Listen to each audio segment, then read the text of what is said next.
हम लोग का टॉपिक क्या चल रहा है? इलेक्ट्रिसिटी। क्या टॉपिक? इलेक्ट्रिसिटी। मतलब हम लोग का पहला चैप्टर है इलेक्ट्रिसिटी। तो हम लोग अभी तक कहाँ बात कर चुके हैं? ओम्स लॉ हो गया है, कंडक्टर इंसुलेटर हो चुका है हमारा, पोटेंशियल डिफरेंस, इलेक्ट्रिक करंट, और अभी लास्ट टॉपिक हमने रेजिस्टेंस और रेजिस्टिविटी देखा। हमने रेजिस्टिविटी देखा, ठीक है, रेजिस्टिविटी। और उससे पहले भी हमने देखा था रेजिस्टेंस, और वहां से एक इंस्ट्रूमेंट कहलाता था रेजिस्टर। ये सब बातें अभी आगे यूज में है, इसलिए हम लोग थोड़ा सा 2 मिनट क्विक रिवीजन कर लेते हैं। तो रजिस्टर क्या है? रेजिस्टेंस ही कहलाता है रजिस्टर, जब वो इंस्ट्रूमेंट का रूप ले लेता है। रेजिस्टेंस एक क्या होती है? एक टर्म है, एक खुद में ही एक टॉपिक है, तो उससे जो एक इंस्ट्रूमेंट बनता है वही कहलाता है रजिस्टर्स। तो आज हम लोग बात क्या टॉपिक करने वाले हैं? आज हम लोग का टॉपिक है कॉम्बिनेशन ऑफ रेजिस्टेंस।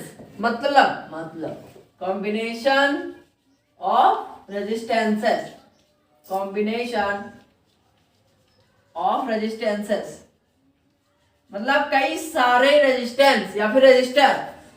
अब देखो आगे हम लोग रेजिस्टर और रेजिस्टेंस दोनों सेम मीनिंग होने वाला है, तो अभी से माइंड क्लियर कर लीजिए। तो हम चाहे रेजिस्टेंस बोले चाहे रेजिस्टर, क्योंकि हम लोग इंस्ट्रूमेंट को ही कंबाइन कर सकते हैं। रेजिस्टेंस तो एक टॉपिक होगा, वो एक खुद में ही एक डेफिनेशन है, तो उसको तो बात नहीं कर सकते।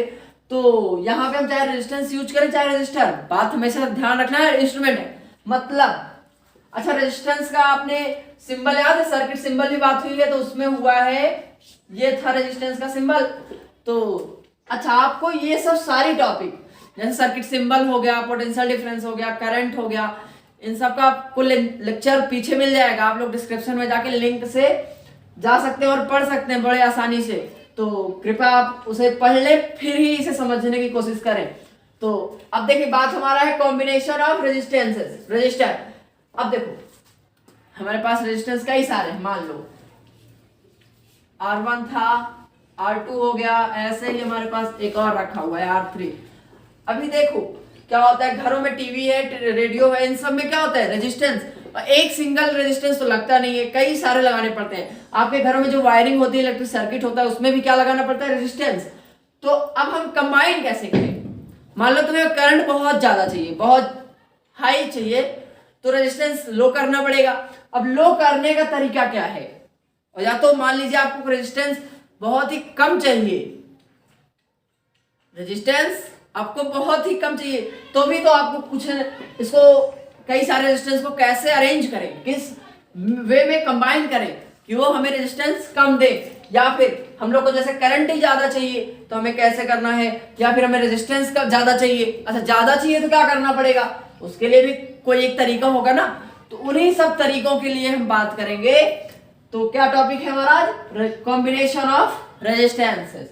तो देखो इसमें है कि रेजिस्टेंसेस या फिर resistors are combined in two veg,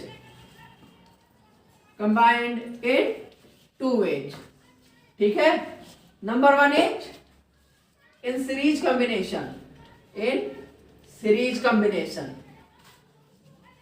मतलब सीरीज में कंबाइन करेंगे। अब सीरीज क्या होता है ये हम लोग बात करेंगे अभी आगे। मतलब एक सीक्वेंस में, you can simply say that sequence. दूसरा है parallel combination, in parallel combination. Parallel क्या होता है आपका?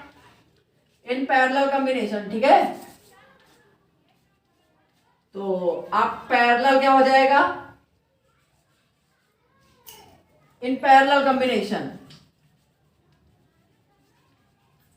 अब पैरेलल कॉम्बिनेशन क्या होता है? मतलब पैरेलली, यहां पे तो नाम से ही पता चल रहा है, और सीरीज से नाम से पता चल रहा है सीरीज, सीक्वेंस, एक के बाद एक के बाद एक, अल्टरनेट। पैरेलल मतलब एक फिर एक फिर एक फिर एक, मतलब पैरेलली वो अरेंज किए गए हों।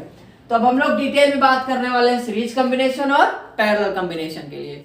चलिए पहला टॉपिक क्या है हमारा? Series combination. अब सीरीज कॉम्बिनेशन क्या होता है? मतलब जब हमारे सीक्वेंस में अरेंज कर दिया जाए, कई सारे रेजिस्टेंस है, वो सीरीज में, देखो जैसे number 1, this is your first resistance, ठीक है।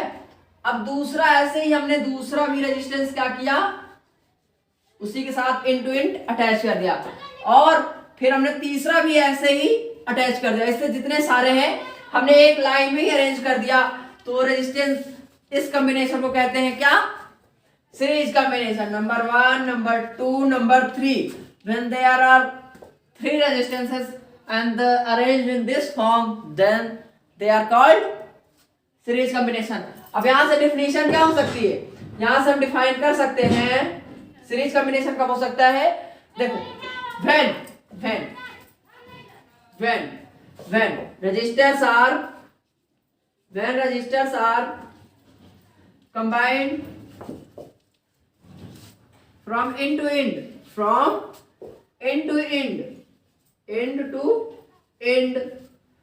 then combination is called series combination. ठीक है, सीरीज कॉम्बिनेशन। अब देखिए, इंड टू इंड का मतलब क्या है? इसका एक इंड, इसका एक इंड। देखो, इन मान लो बीच वाले का लेते हैं, तो इसका ये इंड है, इसका ये इंड है, तो इंड से इस इंड, मतलब इसी इंड से फिर कंबाइन हो गया। तो ऐसे कॉम्बिनेशन को क्या कहते हैं हम लोग? Series combination. ठीक है, चलिए आइए आगे बढ़ते हैं। देखिए, अब हम लोग बात करेंगे, बहुत ही मोस्ट इंपॉर्टेंट टॉपिक चल रहा है हम लोग का, इलेक्ट्रिसिटी का रेजिस्टेंस। इससे एग्जाम बेसिस पे बहुत ही इंपॉर्टेंट ये टॉपिक है। इससे आपको न्यूमेरिकल मिलने हैं, नहीं मिलेगा तो डेरिवेशन मिलेगा। अभी देखो, यहां से हम लोग क्या कह सकते हैं? यहां से आ जाएगा, कह रहा है law of combination of resistance in series, मतलब सीरीज में जो कंबाइन हो रहा है किस लॉ को फॉलो कर रहा है। तो इस कहता है when number of resistances are connected in series,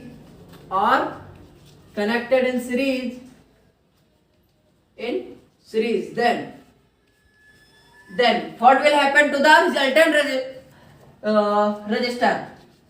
अब देखो, ये सीरीज में हमने कंबाइन कर दिया 3 रजिस्टर। अब इन तीनों का कंबाइंड इफेक्ट तो होगा ना कुछ रेजिस्टेंस सर्किट में, वही इफेक्ट पता करना है। तो वो इफेक्ट क्या होता है वही पता करने चल रहे हैं। तो कहता है, लॉ क्या कह रहा है? लॉ कह रहा है then when number of resistances are connected in series, then total resistance, total और रिजल्टेंट रेजिस्टेंस, आप लोग जो यूज करना चाहें वो कर सकते हैं, टोटल या फिर resultant.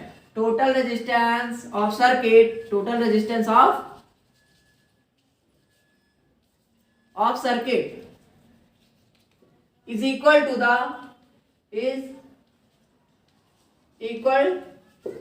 the sum of individual resistance,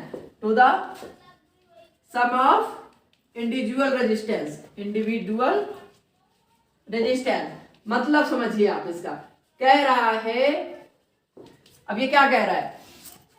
कई सारे आपने रेजिस्टेंस लगा दिए, क्या कर दिया उसका कॉम्बिनेशन सीरीज, मतलब R1, R2, R3, R4। तो हमने कहा resultant, combined effect resultant R1, R2, R3 and R4 का क्या होगा? तो इस लॉ के अकॉर्डिंग कह रहा है कि इन सबका इंडिविजुअल सम, R1 कुछ होगा, R2 कुछ होगा, R3 कुछ होगा, ऐसे ही सबका सम। ऐसे ही आप इनफाइनाइट नंबर ऑफ रेजिस्टेंस लगा सकते हैं और सबका सम क्या कहलाएगा? रिजल्टेंट। तो रिजल्टेंट लाने का ये फॉर्मूला होता है। अभी हम लोग इसको डिटेल में पढ़ेंगे, इसको डिराइव करेंगे कैसे आता है, हम लोग अभी इसको देखने वाले हैं। ये तो अभी लॉ की बात हुई, लॉ कहता है इतनी बात, ठीक है। चलिए आइए इसका डेरिवेशन देखते हैं कैसे आता है ये। चलिए आइए देखिए, अब हम लोग क्या बात करने वाले हैं, डेरिवेशन क्या देखने वाले हैं। रिजल्ट आया था हमारा R is equal R1 plus R2 plus R3, ऐसे जितने सारे रेजिस्टेंस हो गए उनका सबका इंडिविजुअल सम रिजल्टेंट कहलाता है। तो वही देखने चल रहे हैं कि resultant resistance when number of resistances are connected in series, जब सीरीज में कई सारे रेजिस्टेंस कनेक्ट हो तो उनका रिजल्टेंट रेजिस्टेंस कितना आता है, कैसे आता है, वही देखने चल रहे हैं, ठीक है। द मोस्ट इंपॉर्टेंट टॉपिक हम लोग डिस्कस करने जा रहे हैं, थोड़ा ध्यान से आप इसे पढ़िएगा, बहुत ही आसान है, चीजें बहुत ही आसानी से क्लियर होंगी, ठीक है। आप बस पेशेंस रखिए और एकदम धीरे धीरे स्टेप बाय स्टेप समझते चलिए, आपको सब कुछ आएगा। इसके लिए थोड़ा सा जानकारी आपको पीछे ओम्स लॉ का होना चाहिए और करंट के बारे में थोड़ी जानकारी होनी चाहिए, बाकी ये बहुत ही आसान होता है। तो देखिए हमारा यहाँ पे डायग्राम है, ये हमारा डायग्राम है। तो इसको हमने क्या करना है, पहले एकदम अच्छे से एनालाइज करना है, ध्यान से देखो, बना लो। और अब देखो इसमें क्या कहा गया, हमने कितना लिया है, यहाँ तो नंबर जितने सारे आप लेना चाहे उतने, लेकिन हमने चलो 2 से ही देखते हैं। 2 को कंबाइन करने पे क्या आता है, फिर हम लोग बात करेंगे 3 का, फिर 4 का, ऐसे ही n नंबर ऑफ रेजिस्टेंस जब लग जाएंगे तो सीरीज में, तो रिजल्ट क्या आता है। तो यहाँ पर देखो हमने 2 बात किया है, तो R1 और R2 को सीरीज में कंबाइन करने के बाद रिजल्टेंट R क्या आता है, ये हमें क्या करना है, फाइंड करना है। ये हमें नहीं मालूम, तो वही देखने चल रहे हैं। तो यहाँ पे एक खास बात होती है, वो आपको याद रखना है, एक रूल समझ के चलिए आप उसे। रूल क्या, जब कभी भी सीरीज में आप कंबाइन करेंगे रेजिस्टेंस, तब वहां पर number 1 current will be same. ठीक है, सभी रेजिस्टेंस में करंट पूरे सर्किट में ही सेम रहेगा, मतलब R1 पे जितना करंट जाएगा R2 पे भी जाएगा। देखो हमने इंडिकेट किया यहाँ पे करंट सेम है। और सेकेंड पॉइंट, पोटेंशियल डिफरेंस जो होता है PD will be different for different resistance, different for each resistance, यहाँ पे डिफरेंट रेजिस्टेंस। तो देखो यहाँ पे हमने इंडिकेट भी किया है, V1 है किसके लिए, R1 के लिए, V2 है R2 के लिए। तो ठीक है, रेजिस्टेंस। तो ये 2 रूल आपको एकदम याद करके रखना है। ठीक है, ये सीरीज के लिए है, ये बात केवल सीरीज के लिए कि करंट हमेशा सेम होगा और पोटेंशियल डिफरेंस सबका डिफरेंट होगा। तो देखो अब यहां पर हम लोग इसका क्या करेंगे, derivation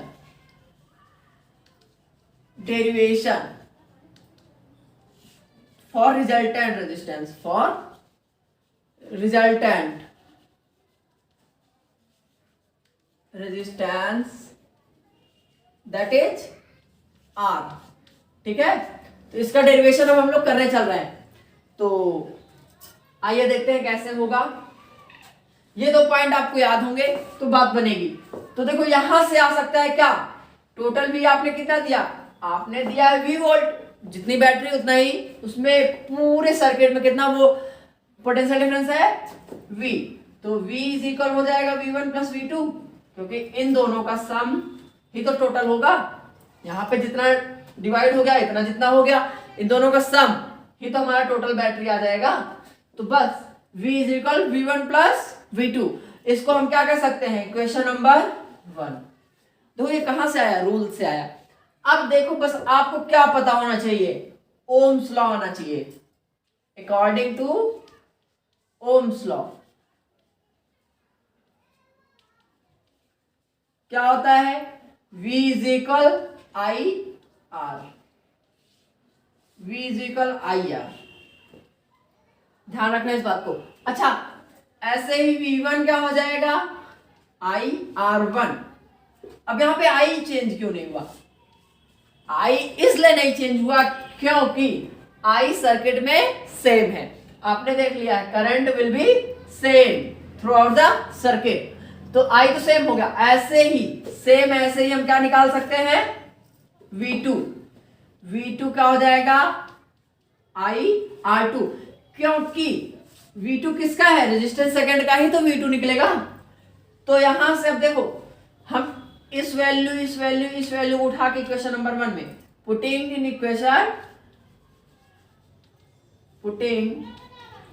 in equation first, what will happen, IR is equal IR1 plus IR2, I common ले लीजिए, देन I ब्रैकेट के अंदर R1 प्लस R2, तो I से I कैंसिल, तो आपका रिजल्टेंट कितना आ गया, R1 plus R2। This is your result. तो यहां से आप कंक्लूड कर सकते हैं कि रिजल्टेंट रेजिस्टेंस किसी भी सर्किट में जब सीरीज में लग जाए तो उसका रिजल्टेंट कितना आता है, इंडिविजुअल के सम के, मतलब resultant resistance will be the sum of individual resistances. और यही हमारा लॉ कह रहा था, तो हमने वेरीफाई कर दिया, इट्स वेरीफाइड। तो ये आपका डेरिवेशन है। ऐसे ही अगर यहाँ पे 3 रहेंगे तो यहाँ पर V1 V2 V3 हो जाएगा, और यहाँ पे क्या आ जाएगा R1 plus R2 plus R3। ऐसे ही n नंबर ऑफ रेजिस्टेंस लग जाएंगे तो यहाँ पर क्या हो जाएगा V dot dot dot Vn n तक चला जाएगा। तो यहाँ पे रिजल्टेंट क्या आ जाएगा R is equal R1 plus R2 plus dot dot dot Rn। ये आपका रिजल्टेंट आ जाएगा। ठीक है, ऐसे आता है। तो बहुत ही आसान डेरिवेशन है, आप इसको नोट करिए, फिर हम लोग आगे बात करते हैं। चलिए आगे बढ़ने से पहले हम लोग क्या कर लेते हैं, एक न्यूमेरिकल देख लेते हैं। न्यूमेरिकल हमारा क्या है, कह रहा है question if 4 resistances each of value 1 ohm. 4 resistance मतलब हम लोग क्या देखने जा रहे हैं, न्यूमेरिकल। न्यूमेरिकल क्या कह रहा है, there are 4 resistance, we can say that R1 R2 R3 R4 सबकी वैल्यू कितनी दी है 1 ओम। ठीक है, 1 ओम 1 ओम 1 ओम एंड 1 ओम। आगे क्वेश्चन क्या कह रहा है, आगे क्वेश्चन कह रहा है are connected in series, they all are connected in series. ठीक है, और फिर क्वेश्चन बोला है what will be the resultant resistance, what will be the resultant resistance क्या होगा। अभी देखो लास्ट हमने फॉर्मूला डिराइव किया, जब 2 रेजिस्टेंस थे तो रिजल्टेंट क्या हुआ था R1 प्लस R2, और हमने बात की थी कि ऐसे कई सारे n नंबर ऑफ अगर रेजिस्टेंस होंगे तो उसका भी वैल्यू कितना होगा, उसकी भी वैल्यू हो जाएगी R is equal R1 plus R2 plus dot dot dot Rn। तो यहाँ पे हमारा टोटल नंबर ऑफ रेजिस्टेंस कितना है 4, तो हमें कहां तक जाना है 4 तक। तो R1 plus R3 plus R4, तो यहां से आंसर आ जाएगा। अब सबकी वैल्यू उठा के रख देते हैं, R1 क्या है 1, R2 क्या है 1, R3 क्या है 1, 4, तो रिजल्टेंट आपका कितना हो जाएगा 4 ओम। 4 ओम। ठीक है, तो ऐसे ही बहुत ही आसान बहुत ही इजी क्वेश्चन मिलने हैं आपको रेजिस्टेंस से। इस टाइप के क्वेश्चन ही आपको मिलने हैं, बहुत ही इजी है ये। आप लोग अगर इसे खुद से ट्राई करेंगे तो आ जाएगा। ठीक है, चलिए आइए इससे आगे बढ़ते हैं।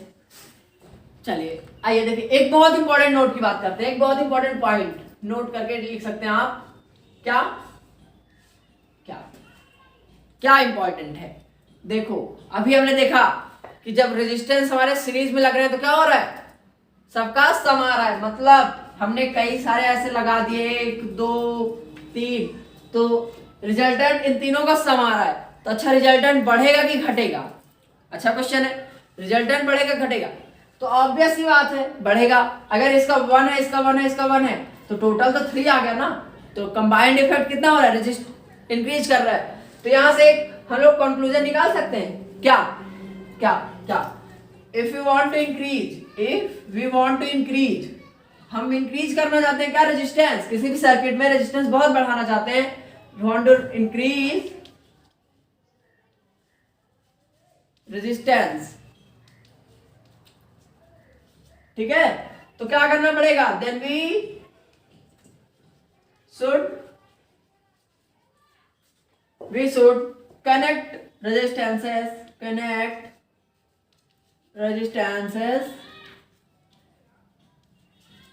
इन सीरीज। तो हमें सीरीज में कंबाइन करना चाहिए। ठीक है, ये बहुत इंपॉर्टेंट पॉइंट है, इसे आप एकदम माइंड में फिक्स कर लीजिए। घरों में आपको अगर रेजिस्टेंस बढ़ाना है तो आप लोग अपने बड़े भैया और बड़े दीदी को बता सकते हैं कि क्या हमें सीरीज में कनेक्ट करना चाहिए, तो ही रेजिस्टेंस बढ़ेगा। ठीक है, तो ये हो गया हमारा, हम लोग किस पे बात कर चुके हैं, रेजिस्टेंस इन सीरीज। अब हम लोग का अगला टॉपिक क्या है, रेजिस्टेंस इन पैरेलल। ठीक है,